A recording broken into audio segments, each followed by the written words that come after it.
kulanti wacan oo wanaagsan khiyaarta hawada aynu ku wada xiriirnay ku soo dhawaada falanqayntan kooban oo aynu ku eegi doono halka ay marayaan cayaaraha ka socda gegida Cawaale Stadium ee degmada Gaalkacyo. Toddoba degmo ayaa ku xifaaltamaya kaabka loogu magac daray madaxweynihii ugu horeeyay ee Puntland Cabdullaahi Yuusuf ee markaasi yaala Cawaale Stadium. kabkan waxaa championka ah u difaacanaya degmada Galdogob iyadoo toddobada degmo ee gobolkan uu ka kooban yahay qaybta Puntland ay xukunto ay markaasi ku wada xifaaltamayaan in qolada kale ay ka eriyato hanashada kabka. falanqaynta waxa ay kala qayb qaadanaya khubro oo khabiir sare oo arrimaha ciyaaraha ah waxaana uu horay markaasi inuu la falanqeeyay ciyaarahan ka horeysay ee 2023 isagoo horeyna inuu la falanqeeyay kana qayb qaatay saadaalintii midan ka horeysay ee ay Galdogob markaasi ku hanatay kaabka 2023 khadka telefoonka ee magaalada Galdogob ee xarunta labaad ee gobolka Mudug ayuu si toos ugu jira khuburo ku soo dhawow barnaamijkan aarahda bulshada waa dhawahay Masar Ceynab TV waa ku dhawahay وقرتي خبرة waxaa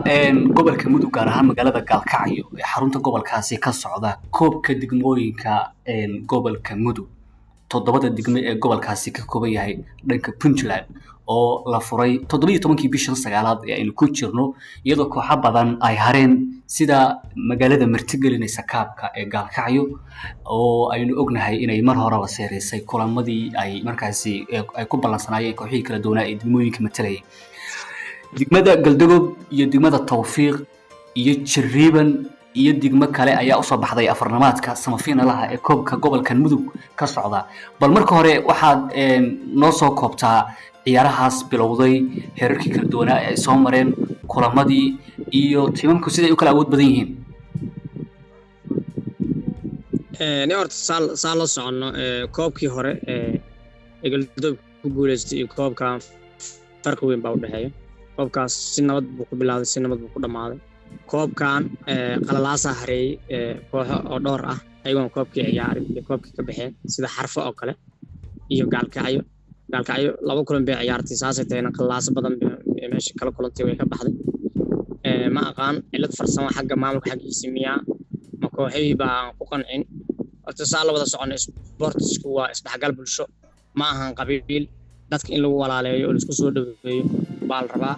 dad meelaha kala dhahay waa arkay arbitrka hebel ku jiifsado warmaha sports saas inka arbitrka laftigiisa waa in ciyaartoy ah waxaasna kama suurowda in waxaas kale uu sameeyo markaan waxaan aaminsanahay sanadkan horta intaan u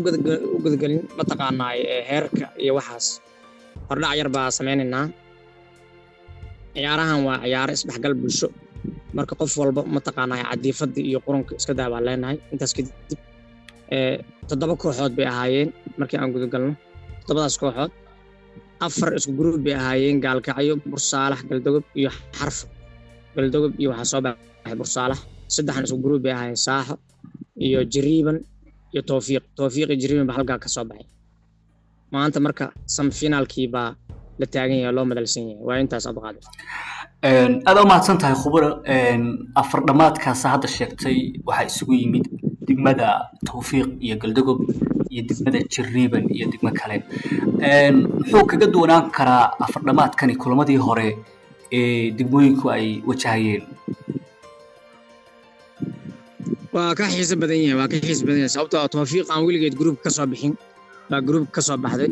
kulankan kuna xamaasad uu noqonayaa ciyaar difaaceedna noqon mayso ciyaartan waxay noqonaysaa weerar celis bay noqonaysaa ciyaarta maadaama Tawfiiq koox yar ay tahay koox yarna aan difaac ma galaan weerar bay soo aadaan ma fahantiin marka waxa aaminsanahay ciyaartaas weerar celis inay noqon doonto aaminsanahay waa gartay khubro markaynu eegno si gaar ah ciyaarta ku soo horeysa ee degmada Tawfiiq iyo Galdogob ay ku midlan yihiin Sabtida oo ku beegan 28ka bisha 9aad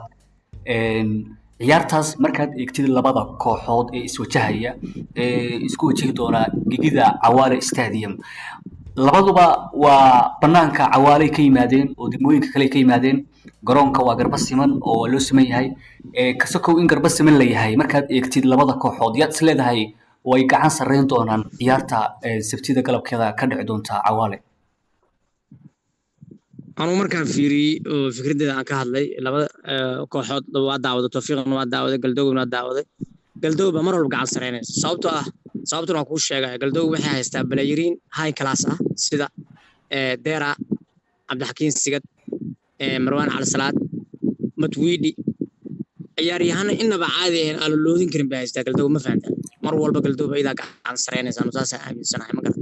hadka dhexe khatar ku tahay Galdoog waa gartay dhaxa top class waa gartay waa halka ciyaarta laga maamulo dabcan haddii halkaas ka dhisan tahayna waxyaabo badan iyo fursado badan baa chance ku saamaxaya inaad shabaqa in badan goolahaaga aad ku carbiso taas ka sokow markaynu eegno in meesha horta hal ciyaaryahan baa different samayn kara Soomaa koox ciyaartaas aad weyn ciyaaryahanka different ka samayn kara waa Neymar baa different samayn kara sanoobaha ka ciyaar Neymar sala wada socono waa player physicalkiisa aad u sareeyo oo xirfadiisa sareyso darbooyinka dhaadheer tuura goolasha gaadmada ah khatarta ku ah marka differentiga ciyaartaas wuxuu noqon doonaa ninka magac lahaa Neymar buu noqon doonaa farqiga maashi labada sameyn doona waan gartay wayhay dabcan waxaa tiri sida caadiyinta waxaa tiri degmada Galdogob ayaa badinaysa imise dhibcood bay la hooyin ka dhaabas leedahay oo badinta ku qaadi karaysaa oo ay final isaga xadirin karaysaa horta qaadir aan ku xasuusiyo dhibco la xisaabin maayo maadaama ciyaarta bugba waxawey hadda ma garataa waxawey wax dhibcaha ma jiraan kooxdii laga badiyo way soconaysaa anu saadaasha mar walba Galdogob baa saaray ma fahantaa qolada 1 speedka oo isticmaasha ku xirtaa la ciyaartaas waa 2 Galdogob baa badinaysa saa oo la socdo khabiir ahaan 2 baa ku saadaali 2 baa ku saadaalisay aad weyn intaas kadib maxaad markaa okay Galdogob waxaan ognahay in ay sanadkii horena kaabkan ay qaaday kaabkan waxaan ognahay in lagu magac daray madaxweynihii hore ee Puntland Cabdullaahi Yuusuf ahaana soo noqday madaxweynihii hore ee Soomaaliya balis oran karaa kaabkii hore waxa uu dheer yahay magaca oo kaliya maadaama hadda aad ii sheegtay inay qallaaso badan oo dhanka qabiilka uu hareeyay anigu kaabkan ma taqaanaay dee waaba ka xamaasad badan yahay hore sababtoo ah Galdogob waxaa loo qorsheeyay in ma taqaanaay groupka ku harto way iska diideen ma harayna yiraahdeen Galdogob waa soo taagan bay yiraahdeen marka waxaan rajaynayaa mar walba in ma taqaanaay Galdogob laga soo dejiyo qofkan inkastoo dhaqaale xumo badan ay ka caawinayaan ciyaartooyga haddana saasay tahay annaga u joogno qurba joogtii ma taqaanaay xogaa inay gaabiyeen baa moodaa qorx joogta annaga joogno ma fahamta annaga qorx joogta ahaa baa garabkooda taagan wax walba annaga nafta u horeyna marka waxaan leenahay waa guuleysanaysaan koobkaasna waa qaadaysaan hor u socdaa kooxda Galdogob waa gartay wararka qaar ii soo gaaraya waxay sheegayaan in dhanka qurba joogta ay caawin badan ka timid oo baleriinta ay u sameeyeen oo subaxnimadii saaka ee jimcaha ay ciyaartooyda Galdogob matalaysa ay ku madlan yihiin hudheelo ku yaala degmada Gaalkacyo halkaas oo lagu sameeyo xaflado loogu moral dhisayo wararkaas qaybta waxay naga soo gaareen la xiriirda dadka qurba joogta ee deegaanka arrinkaas totally waxa kama jiraan baleeda miya may anu warkaa ma maqal qurba joogta mar walba ayaga ma taqaanaa dhiirigelin jiray ciyaaryahanada mar walba ma taqaanaa haddii ay sameeyeen waa soo dhaweynaynaa laakiin anoo arrintaa ma maqal ma garad waa gartay aad weyn taas kale aan ku xasuusiyo Cabdiqaadir qofka ragga lebintiisa lama qariyay anigu waxaan aaminsanahay Salaaxdiin waa nin dhalinyaro ah xulkaas kaalin weyn buu ka qaatay xulka Galdogob inuu horumar weyn sameeyo ninka u sababta waa Salaaxdiin khayr badan Allah siiyo academic badan buu magaalada ka soo saaray marka anigu waxa ka shaqeynayay qolaa la xiriiray oo reer dibadeed ah haddii ii suura gasho wax allaal waxaa helo in Salaaxdiin aan ku taakuleeyo ninkaas waa nin dhalinyaro ah maskaxdiisa fiican tahay maskax guuleed leh kooxo badan soo saaray balayirin badan soo saaray tusaale ahaan balayirka uu soo saaray waxaa kamid ah Ibrahim balayirin badan buu soo saaray ninkan Ibrahim waa ninka laga qeyliyay oo khadka dhexe saa u maamulay weeye ciyaarta maan Soomaaliska qaatay ciyaarta bilaa weeye ma garad waa gartay Salaax waxaynu ku xasuusanaa inuu dhalinyaro badan oo waliba u baahan in la garab qabto u garab qabtay oo saaxadda kubadda ku soo daray sanadii ugu dambeysay deegaankana wuxuu ka qabtay siiba marka dhalinyarada la joogo waa nin dhalinyarada u dhow oo fahmi karaya